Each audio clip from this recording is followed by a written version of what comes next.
Israel के एक massive attack में हिज़्बुल्लाह के जो चीफ़ हैं हसन नसरुल्लाह, उनकी डेथ हो गई है। उनको असैसिनेट कर दिया है इज़राइल ने। डेफ़िनेटली ये एक बहुत बड़ी ख़बर है और इज़राइल के पॉइंट ऑफ व्यू से अगर देखा जाए तो उनका बहुत बड़ा अचीवमेंट है। अगर ईरान के पॉइंट ऑफ व्यू से और पैलेस्टीनियन काज़ के पॉइंट ऑफ व्यू से देखा जाए तो डेफ़िनेटली ये एक बहुत बड़ा लॉस हुआ है। हम इस वीडियो में हसन नसरुल्लाह की डेथ का जो in between the line meaning है उसको डिकोड करने की कोशिश करने चल रहे हैं कि आखिर हसन नसरुल्लाह की जो डेथ हुई है उसके क्या मायने हो सकते हैं, क्या इसके इम्पैक्ट हो सकते हैं और क्या इसके पीछे ईरान का बहुत बड़ा फेल्योर है। और अगर ईरान का फेल्योर है तो डेफ़िनेटली ईरान की भी ज़िम्मेदारी कहीं ना कहीं हसन नसरुल्लाह की डेथ के लिए बनती है, क्योंकि जिस तरीके से अमेरिका के ख़िलाफ़ और इज़राइल के ख़िलाफ़ एक्सिस ऑफ रेजिस्टेंस को जिस तरीके से क्रिएट किया है, उसका जो मास्टर माइंड है वो ईरान है, उसका जो क्रिएटर है वो ईरान है। और अगर ईरान ने एक्सिस ऑफ रेजिस्टेंस को प्रोटेक्शन, उनकी टॉप लीडरशिप को प्रोटेक्शन देने में नाकामयाब है तो डेफ़िनेटली ज़िम्मेदारी भी ईरान की बनती है। हम इस पॉइंट को इस वीडियो में ज़रूर डिस्कस करेंगे। एक्चुअल में एक बहुत बड़ा लॉस पैलेस्टीनियन काज़ के लिए हुआ है हसन नसरुल्लाह की डेथ की शक्ल में। और अब इज़राइल के फेवर में आप कह सकते हैं कि मिडिल ईस्ट का जो डायनेमिक्स है वो काफ़ी हद तक चेंज हुआ है। एक टेरर आया है पूरे मिडिल ईस्ट के अंदर टॉप लीडरशिप में। ख़ास करके अगर आप देखें कि ईरान के जो सुप्रीम लीडर हैं उनको भी एक कॉन्फिडेंशियल जगह पे शिफ्ट किया गया है। उनको उनके जो पैलेस है जहां वो रहते हैं वहां से हटा करके दूसरी जगह ले जाया गया है। और ये कितना बड़ा फेयर है कि एक देश का सुप्रीम लीडर अपने को अनसिक्योर फील कर रहा है। वहाँ के सिक्योरिटी फोर्सेस, वहाँ के तमाम जो सिस्टम हैं वो कहीं ना कहीं अपने को मजबूर पा रहे हैं कि वो अपने सुप्रीम लीडर को प्रोटेक्ट नहीं कर सकते हैं खुलेआम। ये कहीं ना कहीं साइकोलॉजिकल बहुत बड़ा इम्पैक्ट पूरे मिडिल ईस्ट में भेजेगा और डेफिनेटली इसका नुकसान ईरान को उठाना पड़ेगा। सवाल ये है कि जब इज़राइल इस तरीके के असैसिनेशन लगातार ईरान में करता रहा है, इसकी एक लंबी सीरीज़ है। आप सिर्फ नाम कुछ सुने, कासिम सुलेमानी साहब का नाम आपने सुना है, उनको अमेरिका ने किस तरीके से असैसिनेट किया। इसी तरीके से ईरान के बहुत बड़े साइंटिस्ट हैं फ़खरी नेज़ाद, और उनको असैसिनेट किया गया। क्या उसके बाद ईरान और उनकी एजेंसीज़ को अलर्ट नहीं होना चाहिए था? फिर लगातार कई साइंटिस्ट्स की जो है हत्या हुई। फिर लेबनान में ही ईरान के कौंसलेट जनरल के ऊपर हमला हुआ, उसमें कई उनके टॉप लीडर मारे गए। हालांकि ईरान ने जो है एक स्ट्राइक करी थी 13 अप्रैल को इजराइल के ख़िलाफ़, लेकिन जिस तरीके से उसको अरेंज किया गया, जिस तरीके से वो रात भर उड़ते हुए ड्रोन्स और रॉकेट्स और मिसाइल्स गए और फिर उनको इंटरसेप्ट किया गया, उनमें से कुछ ने हिट भी किया जा करके, वो ये सारी चीज़ें कहीं ना कहीं ईरान के लिए अब कमज़ोरी बनती हुई दिखाई पड़ रही हैं। फिर उसके बाद आप देखें इब्राहिम रईसी वहाँ के प्रेसिडेंट हैं, और अभी पेजर जो इंसिडेंट लेबनान में हुआ है, जिस तरीके से पेजर ब्लास्ट हुए हैं वहाँ पर लेबनान में, और ठीक उसी तरीके का पेजर सिक्योरिटी के पॉइंट ऑफ व्यू से इब्राहिम के रईसी भी जो ईरान के प्रेसिडेंट थे वो इस्तेमाल करते थे। और क्या एक पेजर हेलीकॉप्टर में ब्लास्ट किया जिसमें इब्राहिम रईसी की डेथ हुई, क्योंकि अब आप इस थ्योरी को इनकार नहीं कर सकते हैं। और कहीं ना कहीं ईरान ने उसके लिए अपनी एजेंसियों के ज़रिए से ये करने की कोशिश करी कि ये एक इंसिडेंट था, और इब्राहिम रईसी साहब के मामले में जिस तरीके के निर्णय और डिसीजंस होने चाहिए थे वो फैसले नहीं हो पाए। फिर उसके बाद इलेक्शन के बाद वहाँ मसूद पेज़ेश्कियान जो नए प्रेसिडेंट चुन करके आए वो लिबरल फेज़ हैं, उन्होंने वेस्ट के साथ अपने रिलेशन को इम्प्रूव करने की बात की है। अभी यूनाइटेड नेशन में भी उन्होंने वेस्ट के साथ अपने रिलेशन को इम्प्रूव करने के लिए कहा है। लेकिन ठीक उनकी ओथ सेरेमनी से पहले जिस तरीके से हमास के जो प्रमुख हैं इस्माइल हानिया, उनको असैसिनेट किया गया और एक फुल प्रूफ सिक्योरिटी जोन में उनको असैसिनेट किया गया, और 2 महीने पहले से वहाँ पर इस तरीके के ब्लास्ट मौजूद थे। वो एरिया सुपरविजन में किसके था? कुड्स फोर्स के था, IRGC के, यानी ईरानियन रिवोल्यूशनरी गार्ड की सिक्योरिटी के नज़र में था। उसके बावजूद इस्माइल हानिया को वहाँ असैसिनेट कर दिया गया। क्या ईरानी जो एजेंसीज थी उनको अब अलर्ट नहीं होना चाहिए था? और जिस तरीके से अगर आप देखें लगातार हमले लेबनान और इज़राइल के बीच में बढ़े थे, क्या नसरुल्लाह की जो जिस तरीके से डेथ हुई है, जिस तरीके से वो अपने हेडक्वार्टर में थे, वो एक डेफिनेटली वहाँ पर कुछ इस तरीके के उन्होंने बना रखे होंगे बैरक अंदर बैठने के लिए, छुपने के लिए, लेकिन क्या उससे बेहतर जगह वहाँ नहीं हो सकती थी? क्या उनको दूसरी जगह नहीं रखा जा सकता था? एक ओपन जगह पर आप रखें और वहाँ की सिक्योरिटी का आपके पास कोई इंतज़ाम नहीं है। आप इज़राइल को अंडर एस्टिमेट क्यों करते हैं? इज़राइल एक ऐसा कंट्री है जिसको आप अंडर एस्टिमेट नहीं कर सकते हैं, ये चीज़ आपको एडमिट करनी होगी। टेक्नोलॉजिकल बहुत वो एडवांस हैं, उनके पास आर्टिफिशियल इंटेलिजेंस है, और उनका मोसाद जो है बहुत पावरफुल एक ऑर्गेनाइजेशन है जो दुनिया भर पर नज़र रखता है, और फिर उनके साथ पूरा वेस्ट खड़ा है, अमेरिका उनकी बैकबोन है। इसके बाद आप अगर हल्के लाइटली किसी चीज़ों को लेते हैं तो डेफिनेटली आपकी पूरी प्लानिंग, आपका पूरा जो प्रोजेक्ट है उसमें तमाम तरीके के लूप्स दिखाई पड़ते हैं। और क्या यही वजह है जिसके चलते अरब कंट्रीज़ जो हैं ईरान के साथ अपने को एसोसिएट नहीं कर पाते हैं? क्या ईरान सिर्फ इस तरीके के मैसेजिंग के ज़रिए से, रॉकेट्स के ज़रिए से, जिनमें से अक्सर जो है इंटरसेप्ट कर दिए जाते हैं आयरन डोम के ज़रिए से? नो डाउट इजराइल के ऊपर एक बहुत बड़ा नेगेटिव इम्पैक्ट पड़ा जब हमास ने अपना अल-अक्सा फ्लड ऑपरेशन किया और आज साल भर से वो रेजिस्टेंस इजराइल के ख़िलाफ़ कर रहे हैं। डेफिनेटली ये उनकी जो स्पिरिचुअल पावर है वो उसको रिफ्लेक्ट करता है, हम डेफिनेटली उसको सैल्यूट करते हैं। लेकिन जब आपकी रेजिस्टेंस ऑफ एक्सिस का कोई पार्टनर इस तरीके के अटैक को अंजाम देता है,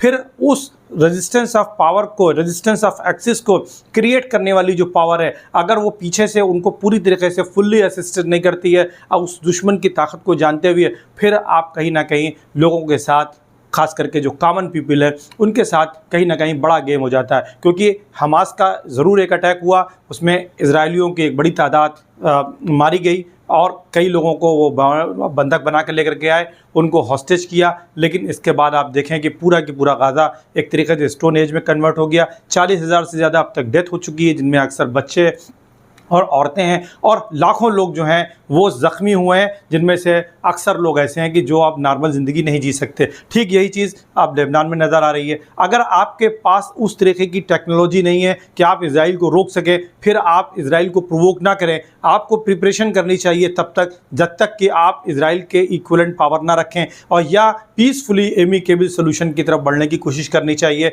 इंगेजमेंट रखना चाहिए, टाइम को आपको इंगेज रखना चाहिए कि ठीक है हमारा एक काज है, हमारी चीज़ है, उस पर आप इंडियन फ्रीडम स्ट्रगल से इंस्पिरेशन लेना चाहिए। पैलेस्टीनियन लोगों को लेना चाहिए कि किस तरीके से भारत ने 90 साल तक लगातार ब्रिटिश एम्पायर के ख़िलाफ़ संघर्ष किया, और उसमें कई फेजेज़ आए। जब ऐसे फेजेज़ आए कि जब हमने रिवोल्ट किया 1857 में, और उसके बाद हमने 1942 में जब क्विट इंडिया मूवमेंट की बात आई तो भी हमने कहा कि अब हम इसको खुल करके विरोध करेंगे। हमारे यहाँ रॉयल नेवी आर्मी जो थी उसने भी रिवोल्ट किया, लेकिन उससे पहले हमने नॉन कोऑपरेशन मूवमेंट भी किए हैं, इसी तरीके से सिविल डिसोबीडियंस भी किया है। तो बहुत तरीके के मूवमेंट्स होते हैं जिनके ज़रिए से हम अपने काज को ज़िंदा रखते हैं, लोगों को अवेयर करते हैं। लेकिन अगर आप किसी भी चीज़ का सोल्यूशन सिर्फ मिलिट्री पावर के पॉइंट ऑफ व्यू से करना चाहते हैं तो आपको मिलिट्रीली इतना या तो पावरफुल बनना पड़ेगा, या आपको इस तरीके की असिस्टेंस देनी पड़ेगी कि वो लोग उस शक्ति का मुकाबला कर सके जिसके साथ अमेरिका है, जिसके साथ वेस्ट है। और यही चीज़ सबसे बड़ी है, पैनिक है, कि आप अगर अपनी टॉप लीडरशिप को सिक्योरिटी नहीं दे सकते हैं, अगर आज ईरान के सुप्रीम लीडर को हटाया जा रहा है उनके प्लेस से, उनको किसी ऐसी जगह, खुफिया जगह ले जाया जा रहा है जो लोगों की नज़र में ना हो, तो आपकी सिक्योरिटी पर सवाल उठता है कि जो अपने टॉप लीडर को सिक्योरिटी नहीं दे सकता है वो कैसे इजराइल के ख़िलाफ़ एक मजबूत आवाज़ बन करके, एक मजबूत ताकत बन करके खड़ा हो सकता है। हालांकि हम ईरान को क्रिटिसाइज़ नहीं कर रहे हैं, ईरान की नीयत पर सवाल नहीं उठा रहे हैं।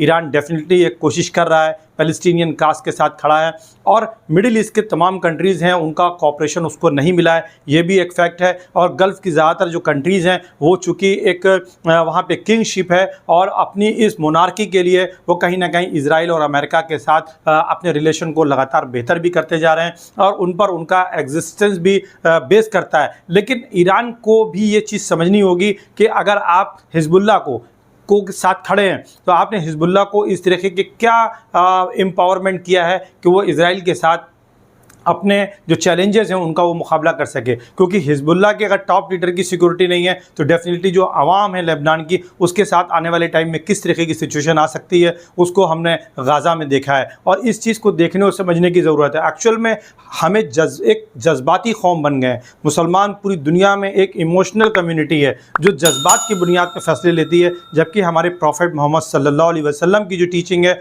वो जज्बात को कंट्रोल करने की बात करते हैं, वो रैशनैलिटी की बात करते हैं। और आप उनके हर एक्ट में आप रैशनैलिटी देखें। एक पीरियड था कि जब प्रॉफेट मोहम्मद सल्लल्लाहु अलैहि वसल्लम इस्लाम की टीचिंग दे रहे थे लेकिन काबा में नमाज नहीं हो रही थी, लेकिन एक टाइम आया जब हज़रत उमर ने कन्वर्जन किया, इस्लाम कबूल किया, उसके बाद काबे में मक्के के अंदर नमाज होना खुलेआम शुरू हुई। ये एक हिकमत अमली है, ये एक स्ट्रेटजी है। आप देखें कि जब मक्के में रहना मुश्किल हुआ तो आपने हिजरत की, और आपने हिजरत करके मदीने में आए और वहाँ जब आपको रहने के लिए मुश्किल किया गया, उसके बाद आपने फ़तेह मक्के की तरफ आगे कदम बढ़ाया। उससे पहले आप सुलह हुदैबिया को देखें, किस तरीके से सुलह हुदैबिया की गई जबकि मुसलमान उसमें डोमिनेट कर रहे थे। तो आपको उन सारी हिकमत अमली को ध्यान में रखना पड़ेगा। आप वो चीज़ों को क्यों छोड़ देते हैं? सबसे बड़ी प्रॉब्लम यह है कि आप सेक्टेरियन अप्रोच के साथ बैठे हुए हैं। आप किसी पर्टिकुलर जो आइडियोलॉजी है, जो आपके मसलक को प्रमोट करती है, उसके साथ जुड़ करके फ़ैसले लेते हैं, उनकी कही हुई बातों के अकॉर्डिंग फ़ैसले करते हैं, जबकि आपको नबी अकरम सल्लल्लाहु अलैहि वसल्लम, जो प्रॉफिट मोहम्मद सल्लल्लाहु अलैहि वसल्लम है, उनकी टीचिंग, उनकी लाइफ, उनकी बायोग्राफ़ी जो है, उससे इंस्पिरेशन लेना चाहिए कि ज़िंदगी के किसी भी मामले में हमें अपनी ज़िंदगी को किस तरीके से आगे बढ़ाना चाहिए। उसका प्रैक्टिकल अप्रोच, उसका थ्योरेटिकल अप्रोच, उसका इम्पैक्टफुल रिज़ल्ट ओरिएंटेशन आपको जो नज़र आएगा वो प्रॉफिट मोहम्मद सल्लल्लाहु अलैहि वसल्लम की लाइफ में नज़र आएगा। और अगर आप वहाँ से इंस्पायर्ड होकर के कोई भी डिसीज़न लेंगे तो डेफिनेटली वो आपका वो डिसीज़न जो है बहुत फ्रूटफुल होगा, फ्रूट बियरिंग होगा। और ये चीज़ हमको सीखनी पड़ेगी। डेफिनेटली कुछ लोग मुझे क्रिटिसाइज़ कर सकते हैं, कुछ लोग ये कह सकते हैं कि फ़लस्तीनियंस ने बड़ी बहादुरी का काम किया। डेफिनेटली हम उनकी बहादुरी पर सवाल नहीं उठा रहे हैं, उनकी कोशिशों पर सवाल नहीं उठा रहे हैं। हमारा सवाल तो उस एक्सिस ऑफ रेजिस्टेंस के ऊपर है जिसका क्रिएटर ईरान है। और अगर ईरान ने अपनी इन एक्सिस को वो एम्पावरमेंट नहीं दिया है जो इजराइल का सामना कर सकें, फिर सवाल उठता है कि इसके पीछे क्या मंशा हो सकती है। क्यों? क्योंकि जब आप अपनी टॉप लीडरशिप को सिक्योरिटी देने में नाकामयाब हैं तो डेफिनेटली कहीं ना कहीं आप इन एक्सिस के ज़रिए से, इन रेजिस्टेंस के ज़रिए से अपनी सिक्योरिटी को प्रोटेक्ट करना चाहते हैं, ईरान को प्रोटेक्ट करना चाहते हैं। और कहीं ना कहीं आप ईरान के सामने एक बड़ा सवाल अपनी सिक्योरिटी का है, क्योंकि अगला टारगेट खोमैनी हो सकते हैं। इस तरीके की बात मीडिया में चल रही है, वेस्टर्न मीडिया में है। इजराइल क्या कर सकता है ये आप इस पर प्रैक्टिकली देख रहे हैं।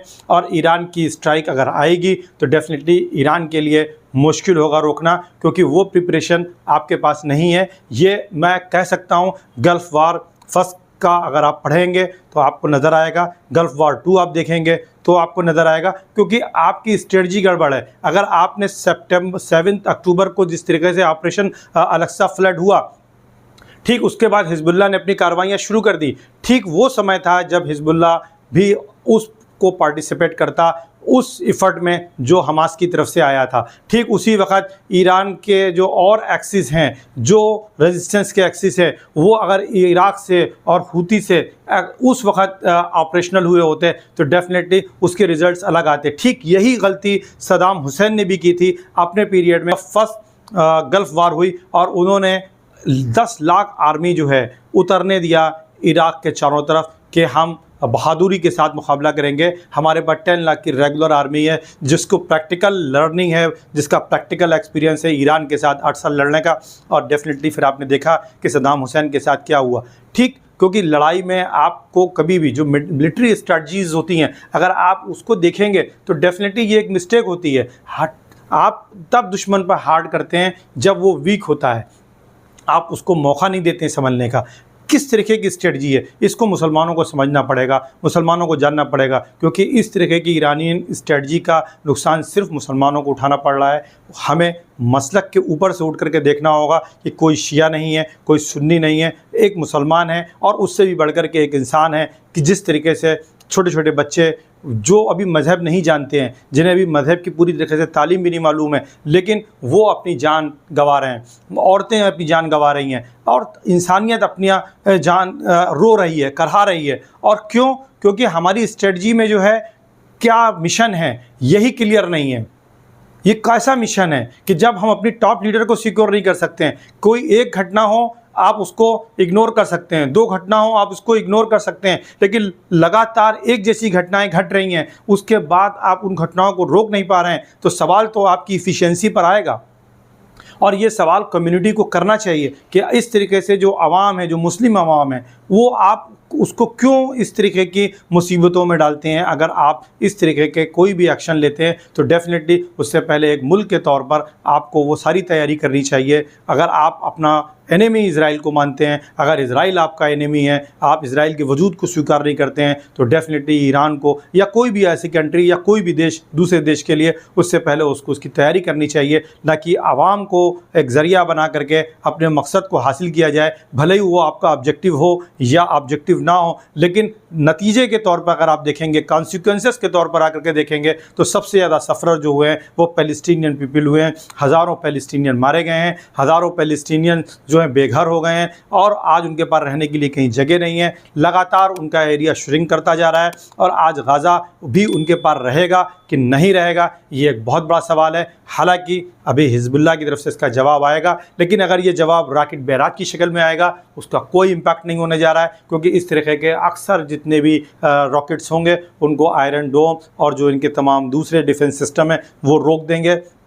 आप हाइप क्रिएट कर सकते हैं, लेकिन हाइप क्रिएट करने का बेनिफिट जो है कम्युनिटी को या आपके कास्ट को मिलने नहीं जा रहा। ये मेरा पर्सनल पॉइंट ऑफ व्यू है। मुस्लिम कम्युनिटी जो कि आवाम है उसके पॉइंट ऑफ व्यू से है कि इस तरीके की कोई भी मुहिम करने से पहले जो भी देश इस तरीके का काम करता है उसे आवाम की सिक्योरिटी पर ज़रूर ध्यान देना चाहिए, और जो अपनी लीडरशिप को ही सिक्योर नहीं कर सकता है वो आवाम को कैसे सिक्योर कर पाएगा। ये सवाल एक वैलिड सवाल है और मैं इस सवाल को उठा रहा हूँ। और अगर किसी को मेरे सवालों से ऑब्जेक्शन है, रिजर्वेशन है, वो कमेंट कर सकता है। मैं डेफिनेटली उन कमेंट्स का रिप्लाई भी करूंगा, और साथ ही साथ अगर मुझे लगेगा कि मुझे एक दूसरा वीडियो इस टॉपिक पे लेकर के आना चाहिए तो डेफिनेटली वो भी लेके आऊँगा। हालांकि हसन नसरुल्लाह साहब ने 2006 में एक बहुत बड़ी कामयाबी इसराइल के ख़िलाफ़ हासिल की थी, उसके बाद हीरो बन के उभर करके आए, लेकिन जिस तरीके से इसराइल के साथ लगातार टेंशन बढ़ रहा था, उनकी सिक्योरिटी जिस तरीके से होनी चाहिए थी, जिस तरीके का प्रोडक्शन होना चाहिए था, जिस तरीके का इंटेलिजेंस आउटपुट उनके लिए होने चाहिए थे, वो प्रोवाइड करने में कहीं ना कहीं ईरान जो है नाकामयाब रहा है। ये एक सच्चाई है और इसे एडमिट करके ही आप आगे बढ़ सकते हैं, क्योंकि अभी आपने रिसेंट 3 महीने के अंदर 3 बड़ी टॉप लीडरशिप को खोया है। उसमें अपने प्रेसिडेंट इब्राहिम रईसी को ईरान ने खोया है, आपके गेस्ट, आपके ओस सेरेमनी में आए हुए मेहमान इस्माइल हानिया, उनका असैसिनेशन आपकी कंट्री में हुआ है, और साथ ही साथ अब हसन नसरुल्लाह जिस तरह से उनके ऊपर खतरे लगातार बढ़ रहे थे, उनकी जान का जाना, ये भी ईरान की नाकामयाबी है। मेरा ऐसा मानना है। कमेंट ज़रूर करें। थैंक